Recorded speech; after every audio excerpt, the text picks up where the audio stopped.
Hi guys! Good morning! Magtupi ako ng mga nilabahan ko kasi ako guys, magsampay ako ng mga nilabahan ko ngayon. Wala nang katapusan tong laba ko eh.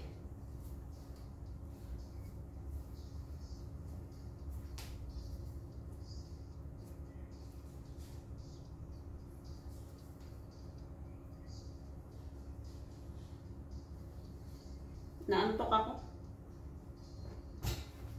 Sana niyo ulit pang...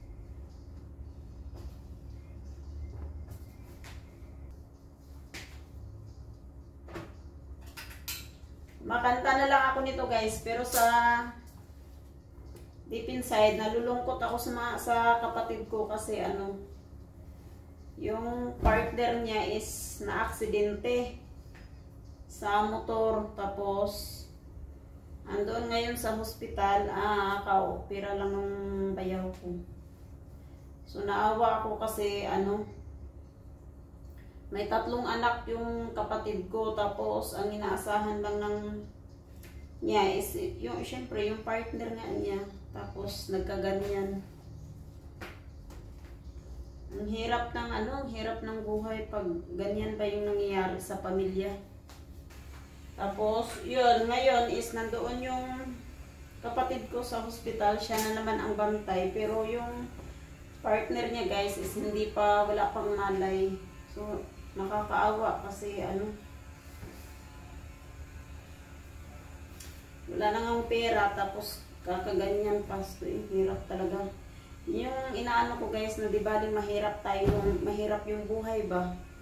Basta maano lang yung katawan natin, yung healthy, or wala tayong nararamdaman sa katawan natin. So yung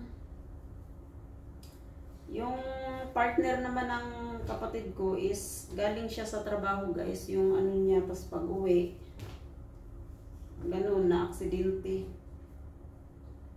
So ang napuruhan talaga sa kanya is yung ulo at saka yung mata, pero ang duda kasi namin doon guys, hindi talaga siya na aksidente, parang pinagtripan yata siya ba, kasi yung mata niya is halata talagang parang binugbog, sinuntok, or yung nangyari sa kanya sa bayaw ko. Yung bayaw ko na yun guys, kahit pagalitan ko ng pagalitan yun, wala talagang kaimik-imik yun, mabait yun, walang Nung bunganga ko parang machine gun sa kanya, wala talaga ni isang sagot, wala kang marinig, tahimik talaga lang siya. So kaya naawa ako kasi, yung ugali ko yung ganun guys sa kanya is nagbago na, kasi dati kasi, grabe ako magbubunganga doon. Nagbubunganga naman ako doon pagka yung halimbawa about sa trabaho ba. Pag nagre-resign, pag siguro hindi siya kontento sa sahod, parang naliliitan yata siya, so parang nagre-resign siya. Ganun, tas hanap namin siya ng iba. Ako, parang, basta lang ako, kung may trabaho, basta okay na, may trabaho lang. Ganun yung sa akin. Pero syempre, hindi siya satisfied sa trabaho, sa sahod yung ganun. May kapwa siyang anak eh. So yun, parang binago ko na yung ugali kong ganun guys sa kanya. So hinahayaan ko na lang siya. Basta may trabaho lang siya kasi para makasurvive sa pang-araw-araw nilang pamilya niya. So ngayon, hindi na ako ganun. Parang bigla na lang yung nabago ko sa sarili ko na hindi naman sumasagot ng taong ito, tsaka hindi naman siguro niya pababayaan yung pamilya niya. Tapos yun, inoperahan siya guys sa ulo. Kasi may namuong dugo daw. Tapos, sabi ng kapatid ko, parang tinanggalan daw siya ng konting bungo. So, ibabalik daw yun after 6 months to 1 year. Kasi kailangan daw siyang pagagalingin ba. So, medyo matagal-tagal pa talaga siya makapagtrabaho kasi utak yun eh. Utak yung sa kanya. Ulo yung inoperahan. So, Sabi ko na lang sa kapatid ko. So, instead nakabukod yun sila guys eh. So, sabi ko na lang sa kanya. So, wala nang choice eh. Sabi ko, doon muna kayo makitira sa biyanan mo. Pero hindi naman ata sila pababayaan doon kasi yung kapatid ng bayaw ko is may trabaho naman guys. Pero syempre, iba pa rin yung may sarili kang pamilya ba.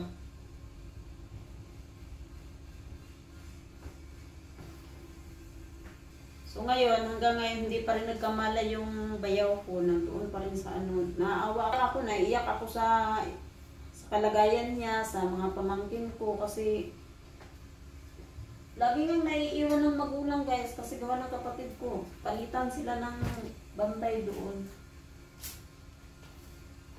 So ganun yung sitwasyon nila ngayon doon. Wala man akong maitulong na financial. So, yung support na lang sa kanila, kung meron ako, hindi ko rin naman pababayaan yung mga pamangkin ko at kapatid ko. Kung meron ako, magbibigay naman din talaga ako.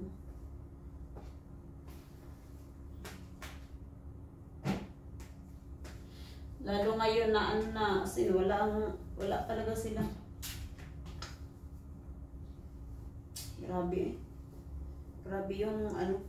Tapos yung naawa ko sa pamangkin ko kagabi, yung panganay, kasi iyak siya ng iyak. Yun yung kamukha ng tatay niya. Iyak siya ng iyak, awang-awa siya sa dada niya.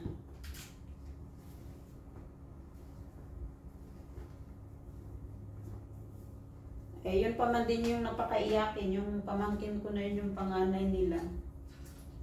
Tapos, samantala yung pangalawa, yung pangalawa kong pamangkin ko doon, tinatanong niya sa nanay niya na paano daw atin niya. Sabi ng nanay niya, umiiyak kasi naawa kay dada. Nga ba? Nasagot lang din, no? Ang arty mo. Bully talaga eh. Tapos yung bunso naman guys, punas ng punas sa luha ng atin niya. Loko talaga. So, naawa ako sa kapatid ko guys kasi sabi niya, oh, Manang, paano na kami? Parang pinapalakas ko na lang yung loob niya. Sabi ko na lang sa kanya, ano ka ba? Magiging okay na yan si Jero. Huwag mo na lang, huwag mo nang dibdibin. Kasi ang importante, okay na siya, naoperahan na.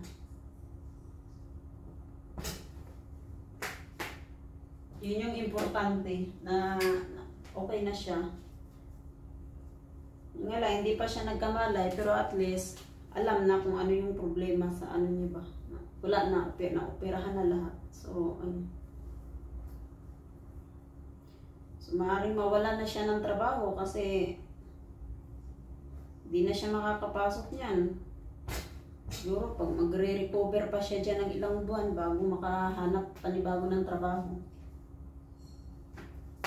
Kung allowed sa kanyang baka may yan ba? Baka may taon bago siya makahanap ng or bago siya payagan na maghanap ng trabaho. Makahanap ng trabaho. Ang tawag dito, makapasok ng trabaho. Grabe.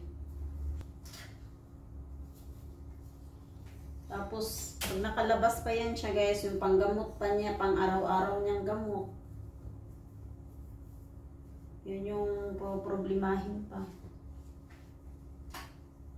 Grabe talaga yung buhay na ganito eh. Yung mahirap ka na, tapos wala ka pang perang Tapos kung sino pa yung yung padre di pamilya yung nangyari pa yung ganun.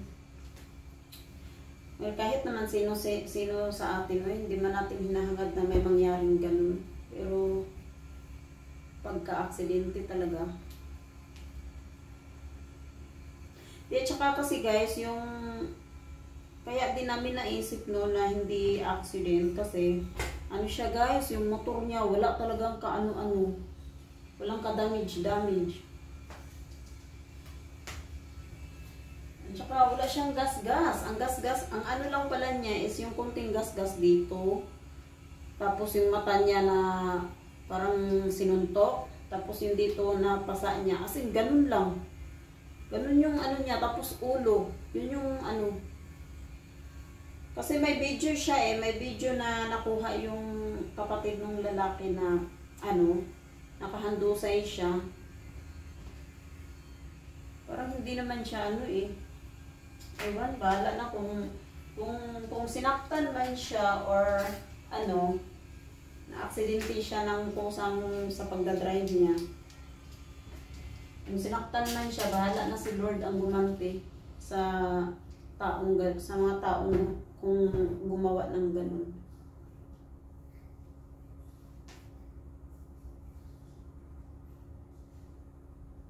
Sabi kasi, lasing yung bayaw ko. So, nung una, nagalit ako kasi bakit uminom na nagdadrive. Ang sabi, kunti lang naman daw ang nainom. Kasi yung tao na yun guys, hindi talaga yun siya lasinggero, hindi yun siya yung tipong ano ba, yung mag-iinom na papaya na hindi siya ganun. Siguro nag-iinom siya pag napayaya lang ng mga kaibigan niya, ganun. Yung style ng taong yun.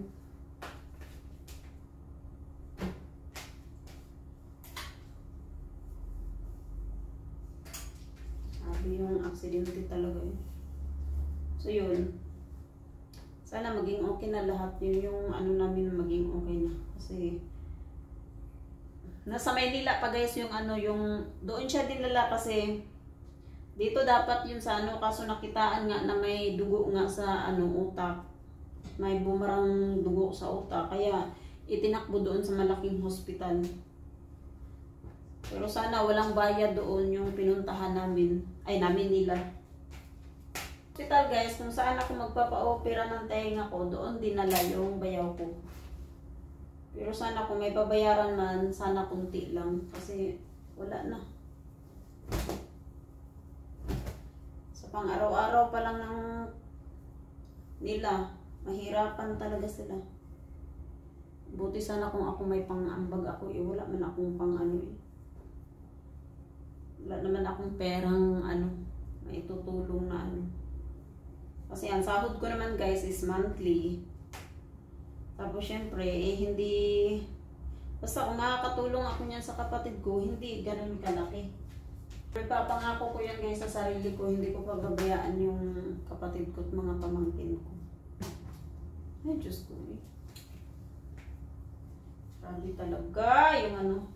So yun guys, hanggang dito na lang yung aking video. Sa mga nanonood ng aking video, please support my channel guys. And ingat po lahat. Okay guys, bye!